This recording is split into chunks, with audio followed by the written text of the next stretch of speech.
2022ರಲ್ಲಿ ಬಂದ ಕಾಂತಾರದ ದೊಡ್ಡ ಯಶಸ್ಸಿನ ನಂತರ ಅದರ ಮುಂದುವರೆದ ಭಾಗ ಚಾಪ್ಟರ್ 1 ಅದರ ಪೌರಾಣಿಕ ಜಗತ್ತನ್ನು ವಿಸ್ತರಿಸುವ ಭರವಸೆ ನೀಡಿತ್ತು.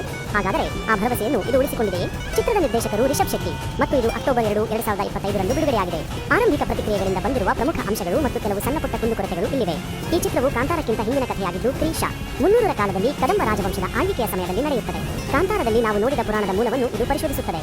ರಿಷಬ್ ಶೆಟ್ಟಿ ಅವರು ಒಬ್ಬ ಯೋಧ ಅತೀಂದ್ರಿಯ ಅಥವಾ ನಾಗಸಾಧುವಿನ ಪಾತ್ರದಲ್ಲಿ ಮರಳಿದ್ದಾರೆ. ಚಿತ್ರದ ಪ್ರಮುಖ ಸಂಘರ್ಷವು ಒಬ್ಬ ನಿರಂಕುಶ ರಾಜ ಗುಲ್ಶನ್ ದೇವಯ್ಯ ನಿರ್ವಹಿಸಿರುವ ರಾಜಕುಮಾರ ಕುಲಶೇಖರ ಮತ್ತು ದೈವಿಕ ಹಾಗೂ ಮಾನವ ಪ್ರಪಂಚಗಳ ನಡುವಿನ ಪರಸ್ಪರ ಕ್ರಿಯೆಯಾಗಿದೆ. ಚಿತ್ರದಲ್ಲಿ ಕೆಲಸ ಮಾಡಿರುವ ಅಂಶಗಳು. ಅನೇಕ ಆರಂಭಿಕ ಪ್ರತಿಕ್ರಿಯೆಗಳು ಚಿತ್ರದ ಭವ್ಯತೆ, ಛಾಯಾಗ್ರಹಣ, ದೃಶ್ಯ ಸಂಯೋಜನೆ ಮತ್ತು ವಿಎಫ್ಎಕ್ಸ್ ಅನ್ನು ಶ್ಲಾಘಿಸಿವೆ. ಈ ಚಿತ್ರವು ಭೂತಕೋಲದ ಆಚರಣೆಗಳು, ಪೂರ್ವಜರ ಜಾನಪದ ಕಥೆಗಳು ಮತ್ತು ಮೊದಲ ಚಿತ್ರಕ್ಕೆ ಆಧಾರವಾಗಿದ್ದ ದೈವಿಕ ಸಂಪ್ರದಾಯಗಳ ಮೂಲವನ್ನು ಇನ್ನಷ್ಟು ಆಳವಾಗಿ ಪರಿಶೋಧಿಸುತ್ತದೆ.